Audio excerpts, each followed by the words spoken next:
Nintendo has gone through a lot over the years, from the glory days of saving the entire gaming medium with the NES and Famicom, to the weirder systems like the Wii and Wii U, which history seems to be judging more harshly, to their re-emergence with the handheld hybrid Switch. Nintendo has been all over the map in terms of public reception of their consoles. One generation, Nintendo might dominate, but then find themselves in the back of the pack in the next generation. One thing that has remained constant throughout their lifespan, though, is their tendency to choose accessibility and fun factor over just about everything else, even power. There are some exceptions to this, though. The GameCube was arguably the most powerful console of its generation, and the Nintendo 64 was no slouch as it ran many games better than the PlayStation, despite its inferiorities in other areas. But overall, Nintendo has willingly taken a back seat to Sony, Sega, and Microsoft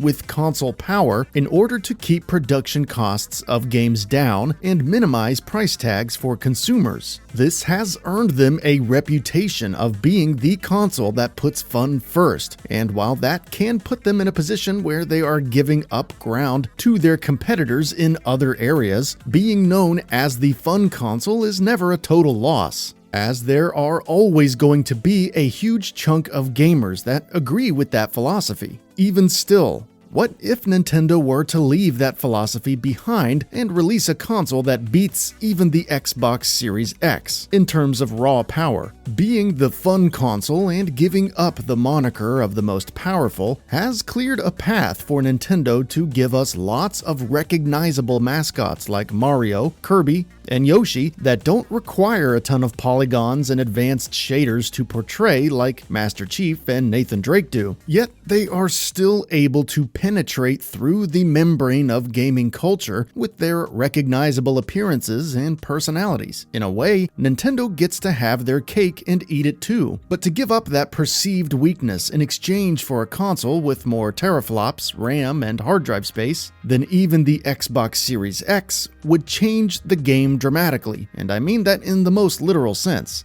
Being a system that competes in such a direct way with the PlayStation 5 and Series X would be a huge philosophical shift for Nintendo at this point, and would likely cause a ripple effect that would influence all corners of everything the company does. In order to recoup the costs of producing something so much more powerful than what they are used to, they would not only have to churn out bigger and better games, but they would have to market them accordingly. Gone would be the days of relying on young families and Nintendo loyalists to buy their games. Now, Nintendo would be going after the same college students, millennials, and Gen Xers that Sony and Microsoft have been getting for about 20 years now. That would require a massive investment into marketing strategy and customer acquisition that would be relatively new territory for Nintendo. As such, mistakes would be made, and the cost of all of this would likely put Nintendo in a less financially solvent position. To go all in on competing in this space would also require Nintendo to start getting more third-party ports than they have been. No more of this, oh, I'll wait 6 months for the watered-down Nintendo version of that game stuff that they did with Wolfenstein 2, Doom, and Resident Evil 7. They would need to put out competent ports of all these major third-party games at the same time as the other systems do, and with relatively the same performance. If people made as much of a stink about the subtle differences between 1080p and 900p that they did with the PS4 and Xbox One games, I shudder to think about the field day that comment sections would have if Nintendo scaled things back even more on a regular basis. Right now, Nintendo can get away with that as they aren't really competing for the exact same gamers as Sony and Microsoft are. But if they were to enter into that particular Thunderdome, this 30 frames 720p stuff wouldn't fly. Thus,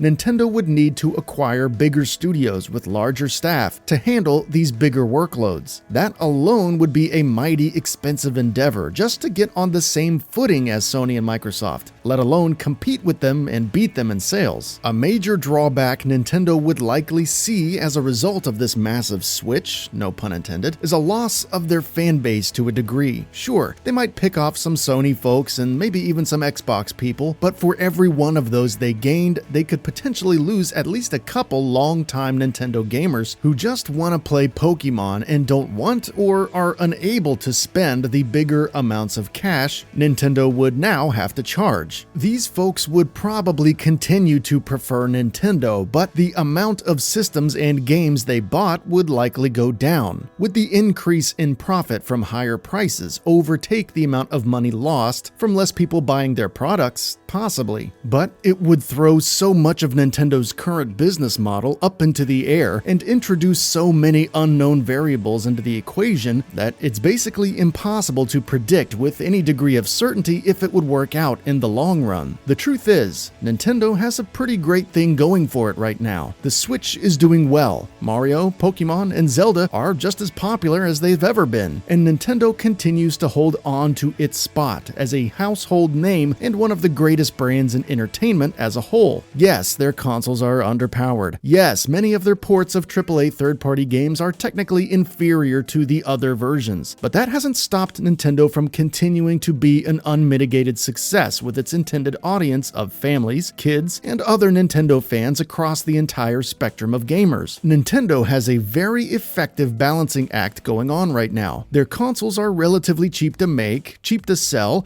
and so are their games. Yet, the quality of what they are able to deliver is top-notch. Mario Kart 8 is still regarded as one of the best racing franchises of all time. Super Smash Bros. Is still regarded as one of the best fighting franchises of all time. Nintendo is better at hitting the sweet spot between power and fun right now than perhaps ever before. However, while the balance they have struck is effective, it is also delicate. While the thought of an 8K Mario game might seem alluring and interesting on the surface, it would ultimately be an exercise of extreme overkill for what Nintendo does. It would be like trying to kill a fly with a bazooka, and, as such, would blow up a lot of other things in the process. That's it for this video. If you enjoyed and would like to see more, feel free to hit that subscribe button and hit the notification bell to ensure you'll be notified when new videos go up.